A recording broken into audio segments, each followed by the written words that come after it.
سلام خودش رو تصفیه بکنه. سلام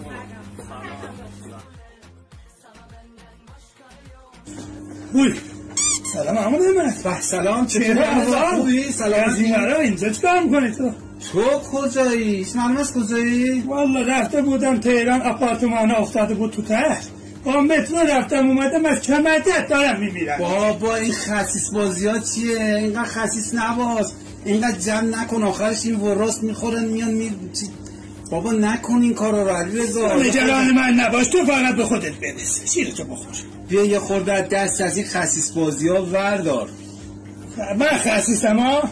الان یه خسیس بازی بهت نشون بدم، هر چی خریدی خودم حساب کتاب میکنم. جدی میگی؟ بفرما علیرضا جان. اینا هم خرید؟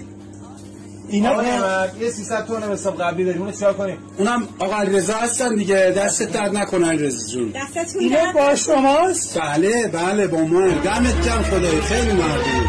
آقا این هم علیرضاست، علیرضا که 18 بار رفته زیر تریلی نمرده. نگاه کن. نه نمیفته. من برم کارتمو بیارم از تو ماشین، الان میام. برو بیا. آقا این دروغ میگه، این پارسال من اینجوری اومد. کجا رفتی؟ بیا دیگه. همش بلد قمپوز در کنه. یک آدم خسیس